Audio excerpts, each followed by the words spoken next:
दोस्तों नमस्कार। सोनी टेक के इस नए एपिसोड में आपका स्वागत है। आज हम एक बहुत ही दिलचस्प और थोड़ा डरावने सवाल पर बात करने वाले हैं। सोचिए, अगर डायनासोर फिर से धरती पर लौट आएं तो क्या होगा। वो विशालकाय जीव जो करोड़ों साल पहले इस धरती पर राज करते थे, अगर आज हमारी दुनिया में वापस आ जाएं तो नजारा कैसा होगा। एक तरफ तो यह सोचना ही कितना रोमांचक है, जुरासिक पार्क जैसी दुनिया हकीकत बन जाएगी, जहां हम टी-रेक्स की दहाड़ सुन सकेंगे और ब्राकियोसॉरस को आसमान छूते देख पाएंगे। ये एक ऐसा अनुभव होगा जो इंसानियत ने कभी नहीं देखा। लेकिन इस रोमांच के सिक्के का दूसरा पहलू भी है, एक भयानक खतरा। ये जीव सिर्फ देखने में बड़े नहीं थे, वे शिकारी थे जो आज के किसी भी जानवर से कहीं ज्यादा ताकतवर और खतरनाक थे। उनका लौटना हमारे इकोसिस्टम, हमारे शहरों और हमारी पूरी सभ्यता के लिए एक बहुत बड़ी चुनौती बन सकता है। क्या हम इस चुनौती के लिए तैयार हैं? क्या हमारे पास इतनी ताकत और तकनीक है कि हम इन प्राचीन दानवों के साथ रह सकें? ये सवाल सिर्फ कल्पना का नहीं है, बल्कि विज्ञान, नैतिकता और हमारे अस्तित्व से जुड़ा हुआ है। आज के इस वीडियो में हम इसी कल्पना को हकीकत के तराजू पर तोलेंगे। हम गहराई से जानेंगे कि डायनासोरों के लौटने का हमारे पर्यावरण पर क्या असर पड़ेगा। इंसान और डायनासोर का आमना सामना कैसा होगा? क्या इससे विज्ञान और तकनीक के नए दरवाजे खुलेंगे? और सबसे बड़ा सवाल, क्या ये वाकई में संभव है? तो कुर्सी की पेटी बांध लीजिए, क्योंकि आज हम एक ऐसे सफर पर निकलने वाले हैं जो आपको सोचने पर मजबूर कर देगा। चलिए शुरू करते हैं। सबसे पहले बात करते हैं कि डायनासोरों के लौटने का हमारे पर्यावरण और इकोसिस्टम पर क्या असर पड़ेगा। दोस्तों, हमारी धरती का इकोसिस्टम एक बहुत ही नाजुक संतुलन पर टिका हुआ है। हर जानवर, हर पौधा, हर जीव की अपनी एक जगह है, एक भूमिका है।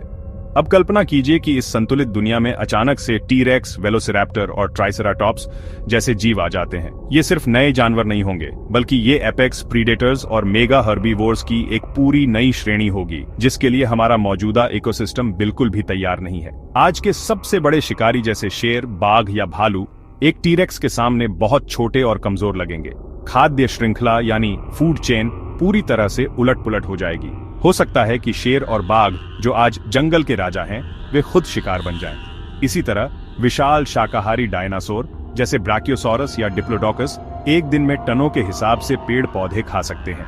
इससे हमारे जंगलों का सफाया बहुत तेजी से हो सकता है, जिससे उन जंगलों में रहने वाले दूसरे शाकाहारी जानवरों जैसे हिरण, हाथी और ज़ेब्रा के लिए भोजन का संकट खड़ा हो जाएगा। यह बदलाव सिर्फ जानवरों तक सीमित नहीं रहेगा। जंगलों के खत्म होने से मिट्टी का कटाव बढ़ेगा, नदियों का बहाव बदलेगा और मौसम के पैटर्न पर भी असर पड़ सकता है। नए तरह के पौधों के बीज फैलेंगे और कुछ पुरानी प्रजातियां खत्म हो सकती हैं। असल में डायनासोरों का लौटना सिर्फ कुछ नए जानवरों का आना नहीं होगा, यह हमारे पूरे ग्रह के बायोलॉजिकल सिस्टम को रीबूट करने जैसा होगा। यह एक ऐसा इकोलॉजिकल भूचाल होगा जिसके झटके हम सदियों तक महसूस करेंगे और शायद हमारा पर्यावरण इस बदलाव को सह भी न पाए। अब आते हैं उस सवाल पर जो हम सबको सबसे ज्यादा डराता है, डायनासोरों के आने से हम इंसानों की जिंदगी पर क्या असर पड़ेगा। दोस्तों, हम इंसान आज खुद को इस ग्रह का सबसे बुद्धिमान और शक्तिशाली जीव मानते हैं। हमने शहर बनाए हैं, तकनीक विकसित की है और प्रकृति पर काफी हद तक काबू पा लिया है। लेकिन हमारी यह बादशाहत उस दिन खत्म हो सकती है जिस दिन एक भूखा टी-रेक्स किसी शहर की सड़कों पर घूम रहा होगा। आज के हथियार जैसे बंदूकें शायद एक विशालकाय डायनासोर की मोटी चमड़ी को भेदने में नाकाम साबित हों। हमारे शहर, जो आज सुरक्षित माने जाते हैं, रातों रात खतरनाक बन जाएंगे। खासकर वो शहर जो जंगलों या खुले इलाकों के पास बसे हैं, वहां डायनासोरों का हमला एक आम बात हो सकती है। हमें अपने शहरों के चारों ओर विशाल और मजबूत दीवारें बनानी पड़ेंगी, ठीक वैसी ही जैसी हम फिल्मों में देखते हैं। ट्रांसपोर्टेशन पूरी तरह से बदल जाएगा। खुली सड़कों पर गाड़ी चलाना या ट्रेन से सफर करना बेहद जोखिम भरा हो सकता है। शायद हमें सुरक्षित अंडरग्राउंड टनल या आर्म्ड कॉन्वॉय में सफर करना पड़े। हमारी आजादी बहुत सीमित हो जाएगी। इस खतरे से निपटने के लिए हमें अपनी सुरक्षा व्यवस्था को पूरी तरह से बदलना होगा। हमें एक नई तरह की सेना या स्पेशल फोर्स बनानी पड़ेगी जो सिर्फ डायनासोरों से निपटने के लिए ट्रेंड हो। इसके लिए नए और शक्तिशाली हथियारों, ट्रैकिंग सिस्टम और नियंत्रण तकनीकों का विकास करना होगा। सोचिए, हर शहर में डायनासोर वार्निंग सिस्टम लगा होगा और बच्चों को स्कूल में सिखाया जाएगा कि रैप्टर के हमले से कैसे बचें। हमारी प्राथमिकताएं बदल जाएंगी। विकास और तरक्की से ज्यादा ध्यान सिर्फ जिंदा रहने और खुद को बचाने पर होगा। ये एक ऐसा जीवन होगा जो डर और तनाव से भरा होगा। हर चुनौती अपने साथ कुछ अवसर भी लेकर आती है। डायनासोरों का लौटना जितना खतरनाक होगा, उतना ही यह विज्ञान और तकनीक की दुनिया के लिए एक सुनहरा मौका भी साबित हो सकता है। दोस्तों, अभी तक हम डायनासोरों के बारे में जो कुछ भी जानते हैं, वो सिर्फ जीवाश्मों यानी फॉसिल्स पर आधारित है। ये पत्थर की तरह बन चुकी हड्डियां हैं जिनसे हम सिर्फ अंदाजा लगा सकते हैं। लेकिन अगर हमारे सामने एक जीता जागता टीरेक्स या ट्राइसेराटॉप्स हो, तो ये बायोलॉजी, जेनेटिक्स और इवोल्यूशन की स्टडी के लिए एक क्रांति होगी। वैज्ञानिक पहली बार इन जीवों के असली बर्ताव, उनकी शारीरिक संरचना, उनके मेटाबॉलिज्म और उनकी बुद्धिमत्ता का अध्ययन कर पाएंगे। हम ये जान पाएंगे कि वे असल में कैसे शिकार करते थे, कैसे संवाद करते थे और उनका सामाजिक जीवन कैसा था। यह हमें धरती पर जीवन के विकास की कहानी को और भी बेहतर तरीके से समझने में मदद करेगा। हम शायद यह भी जान पाएं कि वे 6 करोड़ 50 लाख साल पहले आखिर विलुप्त क्यों हुए। यह ज्ञान सिर्फ अकादमिक नहीं होगा, बल्कि इससे हमें आज के जानवरों और इकोसिस्टम को बचाने में भी मदद मिल सकती है। इसके अलावा सबसे बड़ा सवाल तो यही उठेगा कि डायनासोरों को वापस लाया कैसे गया। यह बायोटेक्नोलॉजी और जेनेटिक इंजीनियरिंग के क्षेत्र में एक अभूतपूर्व उपलब्धि होगी। जिस तकनीक से डायनासोरों को वापस लाया जाएगा, उसका इस्तेमाल शायद विलुप्त हो चुके दूसरे जानवरों जैसे मैमथ या सेबर-टूथ टाइगर को वापस लाने में भी किया जा सकता है।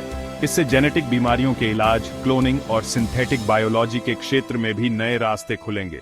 हालांकि इसके साथ ही नैतिक सवाल भी खड़े होंगे। क्या हमें प्रकृति के काम में इतना दखल देना चाहिए? यह एक ऐसी बहस छेड़ेगा जो विज्ञान और समाज को हमेशा के लिए बदल देगी। जब भी कोई नई और अनोखी चीज दुनिया में आती है, तो उसके साथ एक पूरी नई अर्थव्यवस्था भी जन्म लेती है। डायनासोरों का लौटना भी कोई अपवाद नहीं होगा। जरा सोचिए, डायनासोर टूरिज्म कितना बड़ा उद्योग बन सकता है। पूरी दुनिया से लोग इन प्राचीन जीवों को देखने के लिए आएंगे। जुरासिक पार्क की तरह विशाल और सुरक्षित थीम पार्क बनाए जाएंगे, जहां लोग जीप सफारी पर जाकर डायनासोरों को उनके प्राकृतिक आवास में देख सकेंगे। ये टूरिज्म इंडस्ट्री को एक नई ऊंचाई पर ले जाएगा और खरबों डॉलर की अर्थव्यवस्था पैदा करेगा। इस नई अर्थव्यवस्था से कई तरह के रोजगार भी पैदा होंगे। Dinosaur handler, trainer, biologist, security experts और स्पेशल वेटेरिनेरियंस की भारी मांग होगी। इसके अलावा डायनासोरों से जुड़े मर्चेंडाइज, फिल्में, गेम्स और मीडिया कंटेंट का एक बहुत बड़ा बाजार खड़ा हो जाएगा। कुछ कंपनियां शायद डायनासोरों के प्रोडक्ट्स जैसे उनकी त्वचा या अंडों को बेचने की कोशिश भी कर सकती हैं, जिससे एक नया और विवादास्पद बाजार शुरू हो सकता है। अर्थव्यवस्था के लिए यह एक बहुत बड़ा बूस्ट हो सकता है, लेकिन इसका एक दूसरा पहलू भी है। इन विशाल जीवों का प्रबंधन और सुरक्षा एक बहुत ही महंगा और जोखिम भरा काम होगा। एक बड़े डायनासोर पार्क को बनाने और उसे सुरक्षित रखने में अरबों डॉलर का खर्च आएगा। जरा सी चूक या सिक्योरिटी ब्रीच का मतलब होगा इंसानी जानों का नुकसान। इसके अलावा सामाजिक स्तर पर भी बहुत बड़ा बदलाव आएगा। समाज 2 हिस्सों में बंट सकता है। एक वो जो डायनासोरों को एक अवसर के रूप में देखेगा, और दूसरा वो जो उन्हें एक खतरे के रूप में देखेगा और उन्हें खत्म करने की मांग करेगा। अमीर लोग शायद सुरक्षित जगहों पर चले जाएंगे, जबकि गरीब लोगों को इन खतरों के साथ जीना पड़ेगा, जिससे सामाजिक असमानता और भी बढ़ सकती है। अब तक हमने जो भी बातें की, वो इस कल्पना पर आधारित थीं कि डायनासोर लौट आए हैं। लेकिन अब सबसे बड़े और बुनियादी सवाल पर आते हैं। क्या डायनासोरों को वापस लाना वाकई में संभव है? दोस्तों, इसका सीधा और सरल जवाब है फिलहाल नहीं। यह अभी भी विज्ञान कथा यानी साइंस फिक्शन के दायरे में ही है। जुरासिक पार्क फिल्म में दिखाया गया था कि वैज्ञानिक एक मच्छर से डायनासोर का खून निकालते हैं, जो करोड़ों साल पहले एम्बर यानी पेड़ की गोंद में फंस गया था, और फिर उस खून से डीएनए निकालकर डायनासोर बना लेते हैं। यह सुनने में बहुत अच्छा लगता है, लेकिन असलियत में यह लगभग नामुमकिन है। डीएनए एक बहुत ही नाजुक मॉलिक्यूल होता है और समय के साथ यह खराब हो जाता है। आज तक हमें डायनासोर का कोई भी ऐसा जीवाश्म नहीं मिला है जिसमें पूरा और काम करने लायक डीएनए मौजूद हो। डीएनए की हाफ लाइफ लगभग 521 साल होती है, जिसका मतलब है कि हर 521 साल में डीएनए के बॉन्ड्स आधे टूट जाते हैं। करोड़ों साल बाद तो डीएनए के सिर्फ टुकड़े ही बचेंगे, जिनसे एक पूरे जीव को दोबारा बनाना असंभव है। हालांकि विज्ञान लगातार तरक्की कर रहा है। कुछ वैज्ञानिक एक दूसरे तरीके के बारे में सोच रहे हैं, जिसे डी एक्सटिंक्शन या रिवर्स इंजीनियरिंग इवोल्यूशन कहते हैं।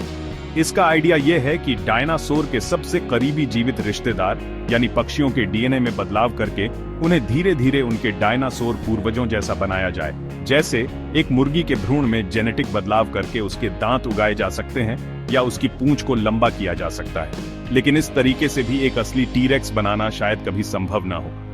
तो फिलहाल हम चैन की सांस ले सकते हैं क्योंकि डायनासोर हमारी दुनिया में वापस नहीं आ रहे हैं। तो दोस्तों, आज हमने एक ऐसी दुनिया की सैर की जो रोमांचक भी है और डरावनी भी। हमने देखा कि कैसे डायनासोरों का लौटना हमारे पर्यावरण, समाज और विज्ञान को हमेशा के लिए बदल सकता है।